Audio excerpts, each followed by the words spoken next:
Hello and welcome. Good evening. You're watching Super 6 here on India Today. I'm Akshita Nandagopal. Over the next 1 hour, we'll be getting you all the top stories of the day. But let's begin by giving you a quick glimpse of what to expect over the next 60 minutes. Our top focus this evening on Super 6 is on the Supreme Court's order on the Karur stampede investigation.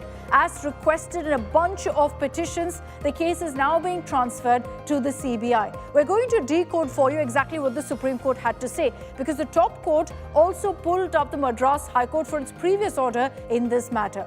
Exactly why? What was it that they found contentious in the Madras High Court's order? I'm going to be breaking that down for you. But this is being considered as a big victory as far as Vijay and DMK is concerned, because they've constantly been claiming that there's a conspiracy that needs to be unearthed. And they've maintained they had no hope whatsoever from the SIT that was formed previously.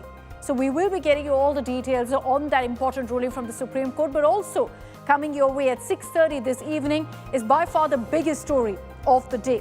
The Gaza peace plan in motion finally. You had Donald Trump wrapping up his address in the Israeli parliament. We've seen the release of 20 hostages. We'll be getting you all of the highlights of what's happened in phase 1 of the peace plan as far as Gaza is concerned and what Trump had to say in the Israeli parliament. That much more coming your way over the next 1 hour here on Super 6. I'm Akshita Nandagopal. Let's begin this broadcast by getting you the top 10 stories of the day. Last-minute hiccups have emerged in the NDA seat-sharing arrangement in Bihar. Sources suggest that BJP and JDU are yet to reach a final agreement on seat allocations for allies. Chirag Paswan, Jitan Ram Manji and Upendra Kushwaha, while the BJP and JDU are expected to contest 101 seats each. Major setback for RJD ahead of the Bihar elections as Delhi court has framed multiple criminal charges against Chief Lalu Yadav, his wife Rabdi Devi, son Tejasvi Yadav in connection with the alleged IRCTC scam. The Enforcement Directorate carried out extensive raids in Chennai and Kanchipuram in connection with the Coldrift cough syrup tragedy. Searches were conducted under the PMLA at the premises of the Srisan Pharma at the residences of top officials of the Tamil Nadu Food and Drug Control Department. And days after the horrific Durgapur gang rape case in Bengal, politics continues. BJP has launched a 6-day sit-in protest at Durgapur. Bengal LOP Shivendu Adhikari has led the protest, condemning Mamata Banerjee's remarks where she shamed the victim. Political tensions are escalating over the alleged suicide of a Kerala IT professional, with the Congress intensifying its attack on the RSS. Congress has demanded answers after reports suggested that the victim faced online harassment allegedly linked to his political views. The Kerala Chief Minister has dismissed speculation that his recent dinner meeting with cabinet colleagues was tied to the much talked about cabinet reshuffle. He clarified that the gathering was a routine interaction, nothing more. Donald Trump has signed the historic peace pact in Tel Aviv in the presence of Israeli Prime Minister Netanyahu and President Isaac Herzog ahead of the Gaza Peace Summit. Donald Trump also addressed the Israeli parliament, saying the ceasefire deal would be a golden age of Israel and Middle East. Also focusing on Gaza, 20 living hostages have been released in exchange for 2,000 Palestinian prisoners as part of the peace agreement, marking the first time since the October 7th attack that no Israeli hostages remain now in Hamas captivity. And after the hostages were released, Israeli Prime Minister Netanyahu hailed Trump as the greatest friend of the Israeli people and asserted that Israel has managed to crush Hamas since the war began.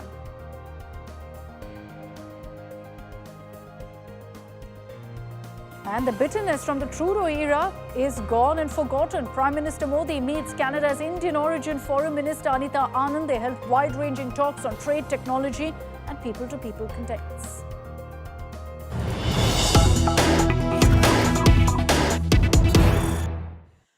Okay, let's begin with a news break coming in. What's happening in Bihar? We're weeks away from the election and there's still no formal seat deal that's been finalized for the NDA. JDU has started, however, shortlisting candidates. They're not waiting. They're not pressing the pause button. JDU started pledging seats to candidates. This despite the fact that the impasse over seats continues within the NDA. Remember, we were supposed to see a press conference today that reportedly didn't happen because the BJP and JDU are now in talks without any sort of end in sight on which seat goes to whom of the 101 that's been pledged to each side. There's a top JDU huddle that's also taken place as Chief Minister Nitish Kumar's residence, and the JDU seems to be in a hurry. They're not waiting for any formal announcement.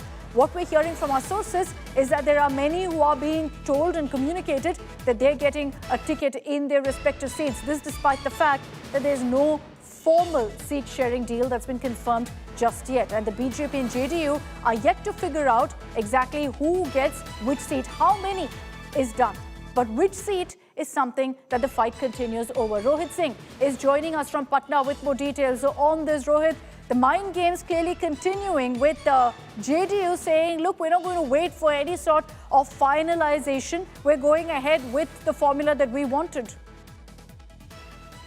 Yes, see, there seems to be last-minute glitches as far as the NDA is concerned over the announcement of candidates for the Bihar Assembly election, especially for the first phase. And today, what we learn is that there was a scheduled press conference that was supposed to be held by the NDA, but that did not happen because of some last-minute issues that erupted between BJP and JDU over the selection of seats.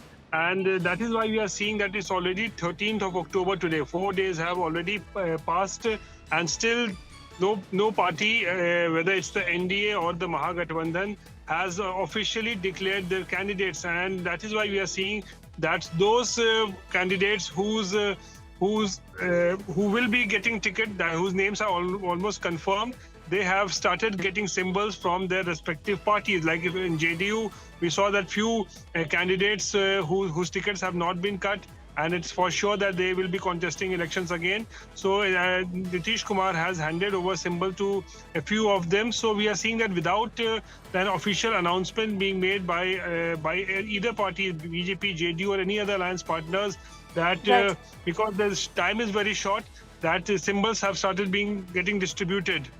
They're running out of time, and despite that, there's been no formal announcement. Thanks, Rohit, for those details. More breaking news coming in.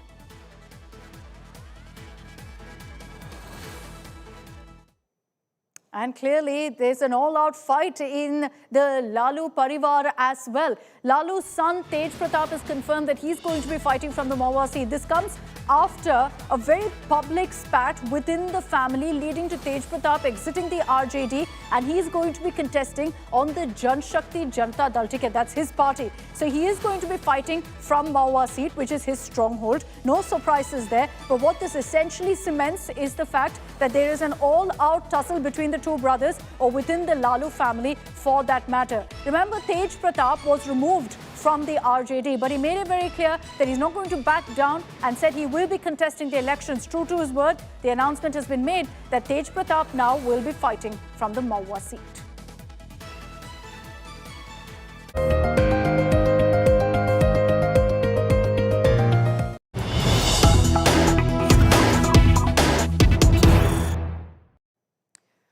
And let's get to your top story here on Super 6. As promised, we're decoding for you exactly what the Supreme Court had to say in its order on the Karur stampede investigation. The full order is with us, and the Supreme Court, after pulling up the Madras High Court for its order, has also made a mention of the comments made by the Tamil Nadu police. The Supreme Court, in its order, has said that top cop's remark may impact what citizens think about what happened in the stampede. And that's one of the factors that the top court refers to when saying that we need an unbiased, independent investigation. Remember, the Supreme Court has handed over this case now, has transferred it to the Central Bureau of Investigation, as multiple petitions had sought the same. And the Supreme Court, while making in fact a slew of remarks, one was of course pulling up the Madras High Court, but the top court has also said that there have been comments by top cops in Tamil Nadu that could impact what citizens think of the case as well. Let me bring in Anisha Mathur, our legal correspondent, for more details. So on this, Anisha, take us through really what the Supreme Court order says. There's a mention particularly as to exactly what Tamil Nadu police and top cops had said about the Karur stampede case. Run us through exactly what's been mentioned. Well, Akshita, this is a very interesting observation that has been made by the Supreme Court in this case, where the Supreme Court has said that certain observations have been made by the top cops. Let me just read out exactly the observation. Looking to the political undertone of the case and the fact that without having regard to the gravity of the incident, comments which have been made before the media by the top officers of the police department may create doubt in the minds of the citizenry on the impartiality and fair investigation. It's a very, very scathing observation made by the Supreme Court that without having regard to the gravity of the case, top cops have gone to the media, top cops have made statements about the case in front of the media, and that may raise doubts in the minds of the citizen. That is one big reason that the Supreme Court has agreed to send this matter to the CBI. Secondly, what the court has noted is that there were allegations made against the state, against the cops themselves, and that is why it is a fit case to send the matter for a CBI investigation. Another observation that has been made by the court is that the incident has definitely left an imprint in the minds of the citizens throughout the country, and there are wide ramifications in respect to the life of citizens. Enforcing the fundamental rights of those who lost their kith and kin in the stampede is also very important, and that is why the court has said that the faith and trust of the general public, and I'm reading from the judgment here, Akshita, faith and trust of the general public on the process of investigation must be restored in the criminal justice system, and one such way is to ensure completely impartial, independent and unbiased investigation. If you could give me 10 more seconds, Akshita. This is also why the court has set up a 3-member monitoring committee on top of the CBI investigation, headed by a former Supreme Court judge and including 2 senior IPS officers, and this committee will also monitor everything that the CBI does. The CBI will be giving monthly reports to this committee, which will then be forwarded to the Supreme Court. So it is going to be a very, very well monitored investigation. Back to you. All right. Thanks very much, Anisha, for getting us some of those details. The full order there with Anisha Mathur. She breaks down for us some of those highlights. But let's run you through the big talking point from the Supreme Court's order, which is, of course, that the entire Karur stampede case has now been transferred to the Central Bureau of Investigation. 41 deaths in that September 27 tragedy. Vijay's TVK and Vijay himself, in a statement that he put out after the tragedy, had claimed conspiracy. Now there's going to be a detailed investigation into whether there was a conspiracy or clear lapses on the part of the organizers, in which case there's trouble for the TVK. Let's run you through exactly what's happened in the last few hours in the story.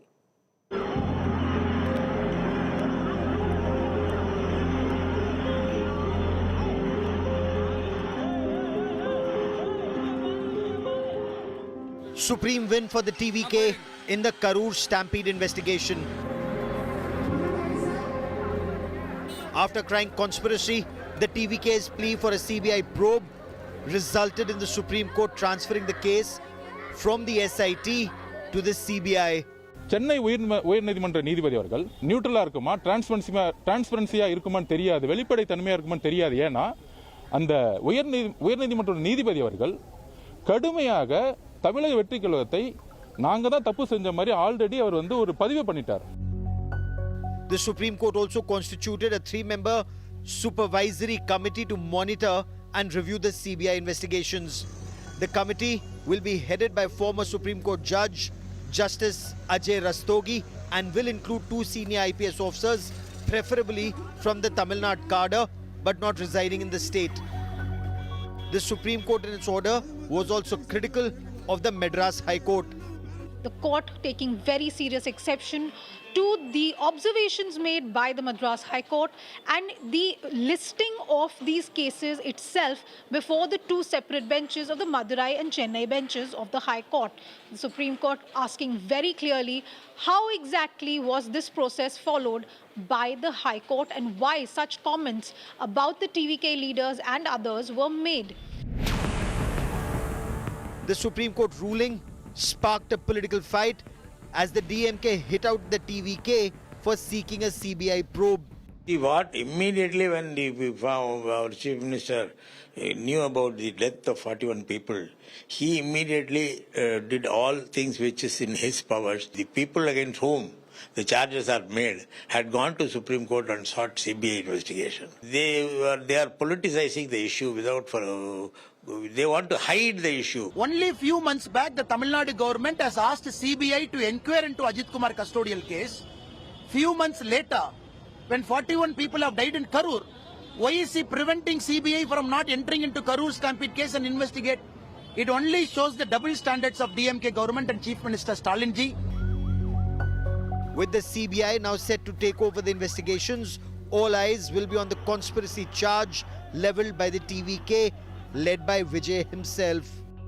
கிட்டத்தட்ட ஒரு 5 மாவட்டத்துக்கு பிரச்சாரத்துக்கு போனோம். மாதிரி எதுவுமே நடக்கல. ஆனால் கரூரில் மட்டும் ஏன் அப்படி நடக்குது? எப்படி நடக்குது? மக்களுக்கு எல்லா உண்மையும் தெரியும். சீக்கிரமே எல்லா உண்மைகளும் வெளியில் வரும். 41 lives lost in Karur stampede. Now, Supreme Court has struck down the special investigation team constituted as per the orders of the Madras High Court and the case to be transferred to CBI. TVK calls this as a victory, but DMK claims that this is nothing but Vijay falling on the feet of BJP to cleanse himself of the crime through the washing machine. With Daniel, Pramod Madhav for India Today. Okay, let's bring in our panelists on this broadcast. Joining us here on Super 6 is Ranjana Nachiyar, spokesperson of the TVK.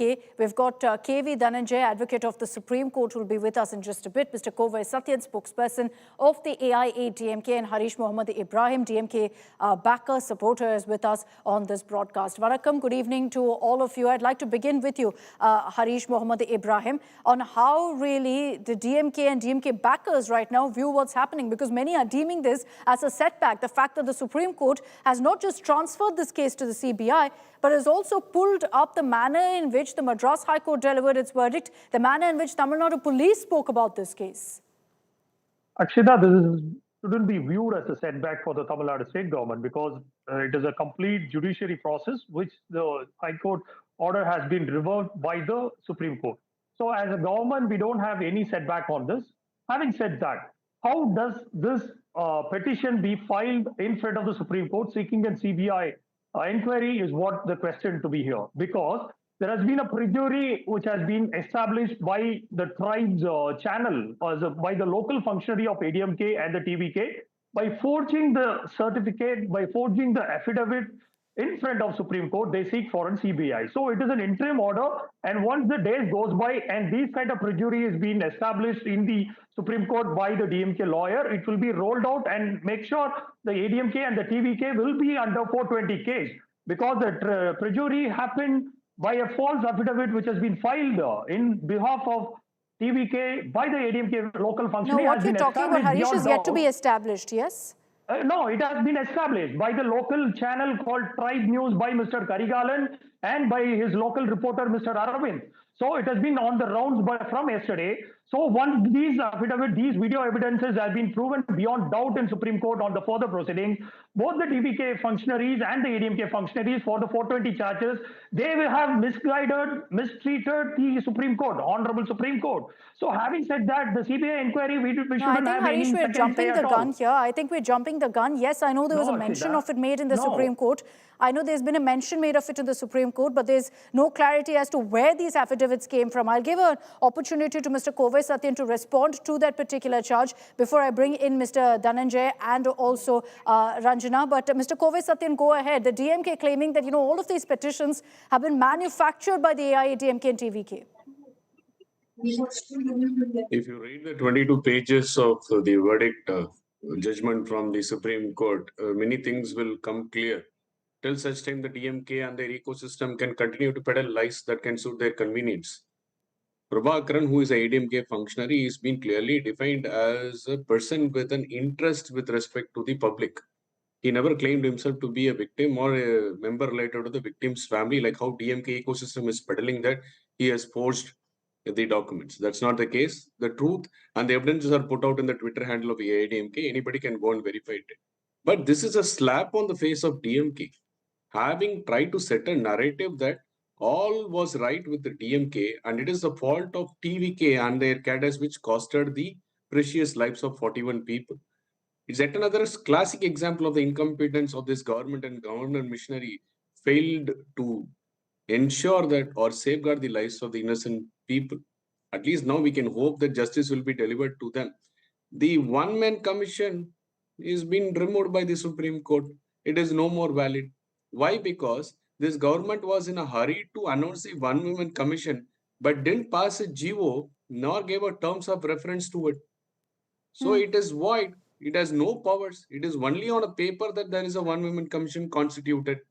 And the SIT, which was constituted, the DMK made such a big merry saying that SIT is constituted, but simultaneous petitions were filed in two different courts. The Madurai High Court, where the jurisdiction of Karur falls, the case was undergoing. This DMK went to the Chennai High Court hiding those facts that the case has already been listed and is scheduled for hearing. They take a favorable order from the Chennai High Court asking for SOPs, and while it has been termed as an accident by the entire DMK and the investigative wing, suddenly the case changes into the criminal nature. So there are multiple flaws.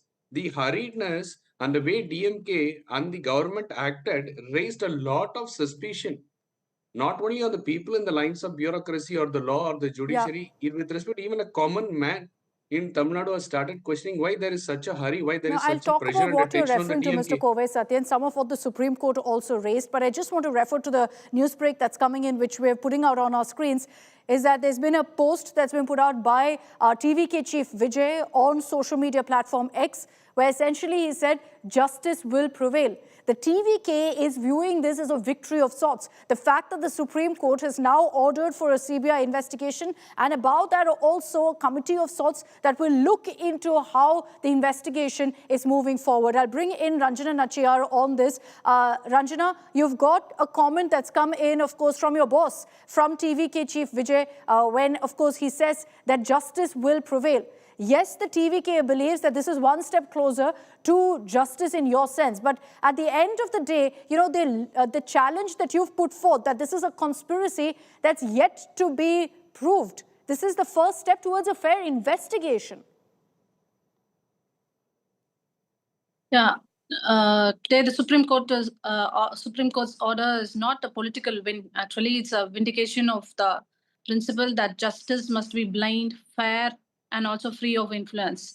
TVK always, we demanded a probe that is beyond suspicion, and this is preciously what the Apex Court has mandated today. And, you know, out of 45, we have lost 41 lives of our loved ones. And today's Supreme Court order is a very important step, not just for TVK, it is but for the people of Tamil Nadu itself. And it's not a political case again. We always say that one person, one committee doesn't work for Tamil Nadu, and that's why we clearly stated that no faith in that one-man commission. And we demanded a CBI probe. This tragedy of this scale needs a comprehensive forensic investigation. And CBI also can handle very much efficiently, we believe. They can examine in detail who came, who left, whatever happened from the police side, whether any mysterious outsiders were present in that crowd. No, but why did you not have faith? Ranjana Nachiyar, why was there no faith in the SIT that was formed? We strongly believe DMK's conspiracy. It's a conspiracy. We strongly believe again and again. We used to say in all our meetings, we used to say, and today we are demanding this kind of probe. We are very happy with today's verdict, because it brings the credibility and transparency, and hope our families who have lost their loved ones, they will get the justice. Okay, let me bring in Harish. Harish, you were referring to some of these affidavits and, you know, question mark over the authenticity. The reality is that the Supreme Court, in its order today, has pulled up the manner in which this case was heard, saying why was a writ petition taken up as a criminal writ petition? Why was a petition that was speaking about SOPs for political rallies turned suddenly to create an SIT into an investigation into the stampede? All of these questions have been raised, including how the Tamil Nadu police spoke before the media. Akshita, I'm not an ignorant like the TVK's Mr. Radu Arjuna, who go ahead and speak about the Honorable High Court of Madras and who has put out an innuendo stating that the High Court of Madras judge have been referring has a political motive. And I don't want to get into those kind of contempt of court proceedings, which the judiciary process has to be examined by the apex court and the Honorable Madras High Court. So I don't want to get involved in the judiciary fundamentals of what the judicial procedures should be. But having said that, what happens here is whether the affidavit which has been filed by both of the kith and kin of the lost, No, whether surely, Harish, surely, if you can question the affidavits, you can go ahead and remark on what the Supreme Court has said today. No, Akshita. Those are different. As a pure journalist, you should know the difference of both the things. No, I Affidavit very much forming know an the difference. affidavit I'm with the asking you, court Harish, what you have to court say decide. about the fact that the Supreme Court has highlighted glaring issues in how this case was dealt with previously. Let me give the difference, because an affidavit with a forged sign without the kith and kin knowing that getting into the Supreme Court on their behalf is a forged crime and it is a perjury. Let that be established, Harish. It can't be. No, it is established. You know, at this beyond point, a it's a doubt. plain allegation. At this point, it's a plain allegation. Yes or no? With the proven evidence by the tribe's media, So Mr. Karur, when that's submitted in court, when that's submitted in court, and when when it's submitted in court, when it's accepted by the court, we will have that conversation. But for now, let's focus on what's happened in the Supreme Court so far. Of course, I want to make sure that this is the case which has been already listed. So the additional evidences will be, it is an interim order. First, please make a note, it is an interim order. So once the second level of hearing comes on the next time, the evidence which is against the ADMK and the TVK, I don't want to get into that, whether the CBI inquiry should be welcomed or not, whether it is a setback or not. It is not a setback. We welcome as a fundamentalist, as a proper government, we welcome whatever the inquiry which the apex court want to constitute to make sure to reveal whatever the basic conspiracy behind the scenes. We don't have any question about that. But having said that, whether the perjury is to be established, whether the cheating of Honorable Apex Court should be examined, yes, of course, and this will be revealed on the second hearing once the case comes the next time. And the perjury will be established against the ADMK and the TVK for their 420 of cheating against the Supreme Court, against the will of the Supreme Court. When they can do the same thing to an apex court, see what happens in the next hearing. If that happens, that's when we'll have that conversation. Kovai Satyan, there have been reactions that have been coming in through the day from the DMK, suggesting that this is now the TVK, AIADMK, BJP coming together to raise this whole bogey of conspiracy and then take it to the CBI, which they maintain is an agency that's influenced by the BJP, and that's why Vijay wanted such an investigation. That could be the most absurd comment that DMK can say from their side, stating that CBI can influence the investigation. Since 2014, BJP is in power at the center, while DMK were in opposition in Tamil Nadu. For every accident, they sought a CBI inquiry. So they believe that that can deliver justice despite BJP being at the center with power. Now that can be the stand while they were in opposition. Now today they are in the ruling government, where they have moral responsibility to stand by the people and the common man who had trusted them and elected them to power. And so far there is not even one statement from this chief minister who say that I will stand by these victims and I'll deliver justice. All they are interested is to paint a narrative of alliance. The TVK, AIADMK and BJP is going to form an alliance because 41 lives are lost and we have done the right thing. How can somebody on earth believe that a chief minister doesn't have the basic understanding of passing a GO after announcing a one-woman commission? Can you believe this? Hurriedly, he went to that place on the night and the commission was announced. And since then, it's almost 20 days, no GO was passed, no terms of reference were given. That's why the question, however, will be raised, and I'll take that forward with Ranjana Nachiyar, is that while the TVK talks of justice, talks about helping the victims and all of that, I want to remind our viewers, and there'll be questions asked of the TVK on this, Ranjana, as to why the TVK chief, Vijay, is still MIA. Where is he? Why hasn't he visited Karur yet? Why hasn't he with the victims, or for that matter, any of the TVK officials? Why has nobody met with these families? I can understand the people's feel who lives in Karur, who lost their lives. When time comes, we have approached the local Karur police and demanded some permissions for our leader Vijay to visit there. If the permissions are yet to come, we have demanded so many restrictions. The permission itself was sought over 10 days after. Yeah, still there is time. A time when only when the right time comes. There, the police say that Well, when our leader many is would back, argue, again, Ranjana, that again, the correct time, the right time has passed. The right time was when the stampede happened. So many would argue that the right time has passed. Very clearly at this point, while we're seeing all of this movement and this politics over what's happened in the stampede, let's not forget that at the root cause of this entire issue is that 41 lives have been lost. Politicians, of course, will bicker, will resort to a blame game, will claim victories, but at the end of the day, 41 lives have been lost. And hopefully, with the Supreme Court now passing this interim order, we will see an investigation move forward. The question everyone's asking is blood on whose hands? And hopefully, we'll get that answer. I'd like to thank our panelists for joining us here on India Today with their respective views on what's been happening as far as the Karur stampede case is concerned. Remember, this is an interim order that's come in right now from the Supreme Court, so it's going to continue the legal fight on this particular issue. But I want to move on this broadcast, and as we focus on the latest updates coming in from the south, one of the big talking points has been the tragic, unfortunate demise of an IT professional in Kerala. His suicide has sparked major approach, not just in Kerala, but across the country, because he put out a post on social media in which he alleged sexual abuse, harassment by RSS members, and that's led to a political firestorm.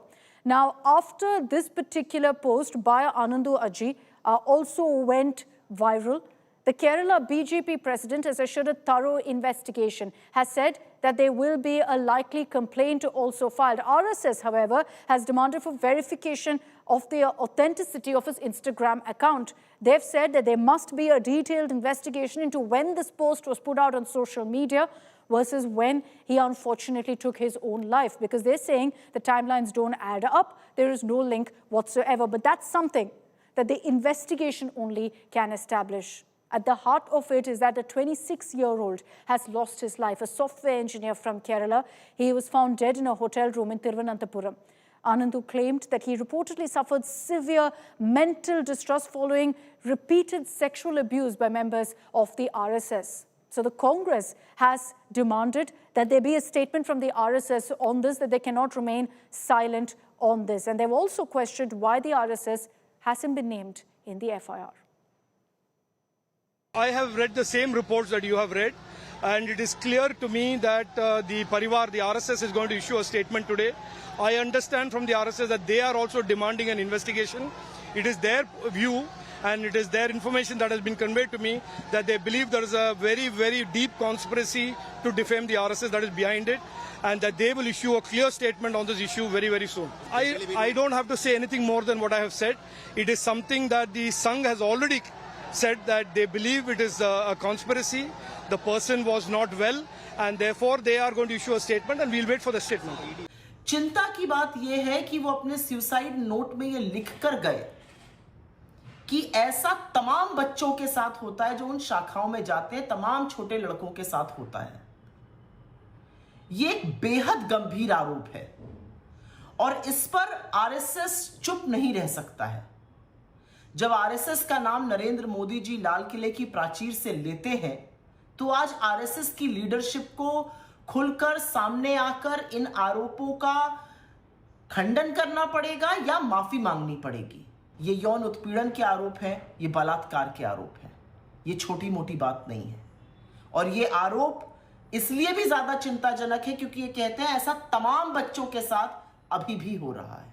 DYFI ആവശ്യപ്പെടുന്നത് അനന്തുവിന്റെ മരണത്തിന് ഉത്തരവാദികളായിട്ടുള്ള ആർഎസ്എസിന്റെ ശാഖയ്ക്ക് നേതൃത്വം കൊടുത്ത അതിന്റെ നേതൃത്വത്തെ ഉൾപ്പെടെ ശക്തമായ നിലയിൽ നിയമ നടപടിക്ക് വിധേയമാക്കണം എന്നുള്ളതാണ്. അനന്തുവിനെ പീഡിപ്പിച്ചിട്ടുള്ള ആർഎസ്എസിന്റെ ശാഖാ പ്രമുഖരെ ഉടനടി പിടികൂടുകയും അവരെ നിയമത്തിന് മുന്നിൽ എത്തിക്കുകയും വേണം എന്ന് ഡിവൈഎഫ്ഐ ആവശ്യപ്പെടുകയാണ്. Okay, let me bring in Pramod Madhav for more details that's come in so far on the investigation. Pramod, has there been any direct RSS link that's emerged in the probe so far? Who does the FIR name right now? Well, Akshita, for now, we've got only information based on whatever the social media post that was put by the victim, unfortunately, where it claims that he had gone through obsessive compulsive disorder, all because of a childhood trauma he's been facing since the age of 3. Now, it has definitely turned into a political issue, but the important aspect is that he has also stated that one of the neighbors was a main culprit in this, and he very clearly states that more children are quite possibly have undergone such kind of sexual assault, and that is why several politicians have taken up this matter, demanding a thorough action, and as we speak, an investigation is progressing, Akshita. All right, thanks Pramod for joining us with those details. We will track the latest that comes in on the investigation as it progresses. The biggest headline of the day is the fact that we've seen a breakthrough as far as Gaza is concerned, with Trump's peace plan actually setting in motion the release of hostages. 20 hostages have made it back from Gaza. Let's round up for you all the updates before we take a glimpse of what Trump had to say. First, you had these images of cheering crowds greeting freed, released prisoners in Betunia, many hugging their loved ones as well. The prisoners released, remember, includes 250 people who were serving life sentences for convictions in attacks on Israelis. It was an exchange of sorts. 1,700 were seized from Gaza during the war and held without charge. So Israel too released many prisoners. Israeli Prime Minister Benjamin Netanyahu gifted this particular idol. It was a golden peace dove to US President Donald Trump. This was to symbolize the fact that Trump ensured peace in West Asia. And this was the gift that Netanyahu greeted President Trump with. US President Donald Trump in the Israeli parliament there, receiving a standing ovation where he was welcomed with prolonged applause, warm appreciation from lawmakers. You had several representatives from America as well. The Secretary of State, Marco Rubio, was there. The Defense Secretary, Pete Hegseth, U.S. Ambassador to Israel, Mike Huckabee, and many others. As Trump stood up to speech, there was a disruption that took place. Two Israeli parliamentarians stood up. They were pro-Gaza members who raised a sign and then said genocide during Trump's speech. They were immediately removed by the speaker. Netanyahu delivered a deeply emotional, defiant speech and, above all else, was seen praising Trump constantly in his address for his unwavering support for Israel and his leadership in regional security. And let's also take you through some of those images of hostages being released by Hamas, in which you saw many people meeting their families after a long time, and therefore extremely emotional footage that came in of the hostages finally touching down in their home soil.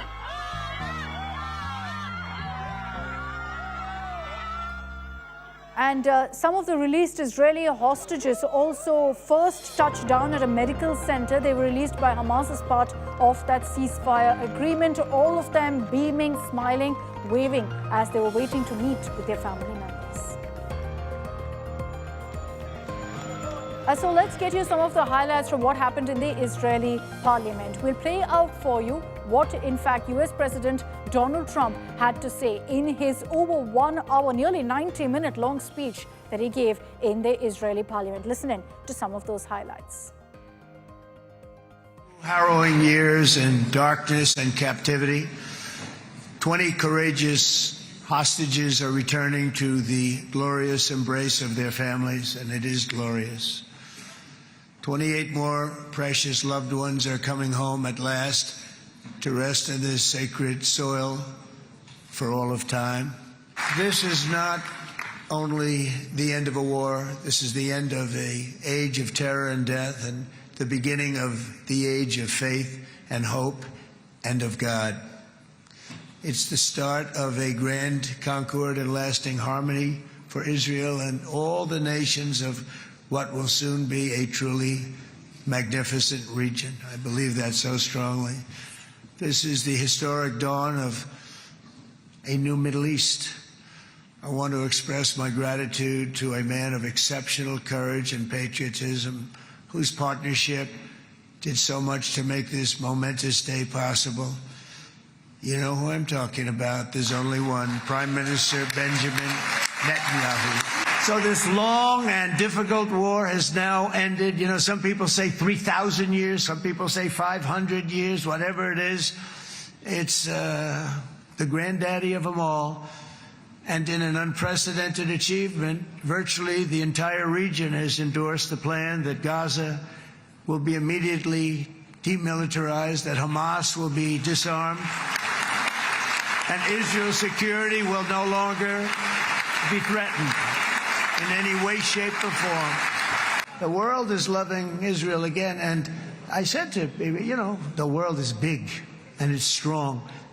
And Ron, ultimately, the world wins. And we don't have to worry about that now. But there was getting to be a period of time over the last few months, you know, the world wanted peace and Israel wanted peace. Everybody did. Everybody did. And what a victory it's been, right? What a victory it's been. If you would have gone on for 3, 4 more years, keep fighting, it was getting bad. It was getting heated. The timing of this is brilliant. And I said, Bibi, you're going to be remembered for this far more than if you kept this thing going, kill.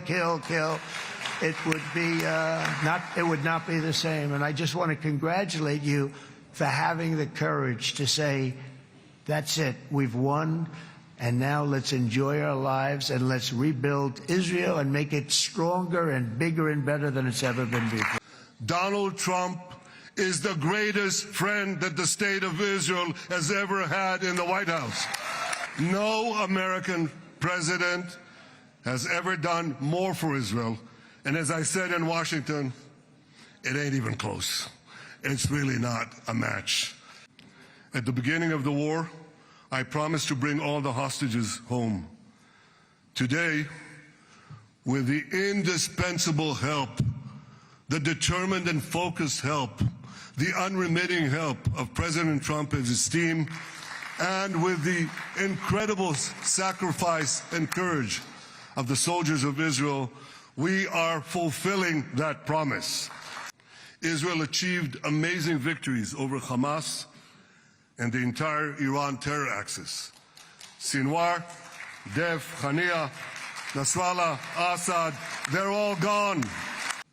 But the price of this victory, the price of these victories, has been heavy.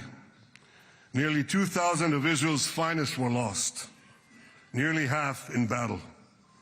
They left behind parents, spouses, siblings, and children. Their love and laughter, their promise and potential were lost forever. So phase 1 of the Gaza peace plan successful. Let's hope that we see it through and we see peace finally in Gaza. We're going to continue tracking, of course, all of those updates, but that's all we have time for in this edition of Super 6. Thanks very much for tuning in.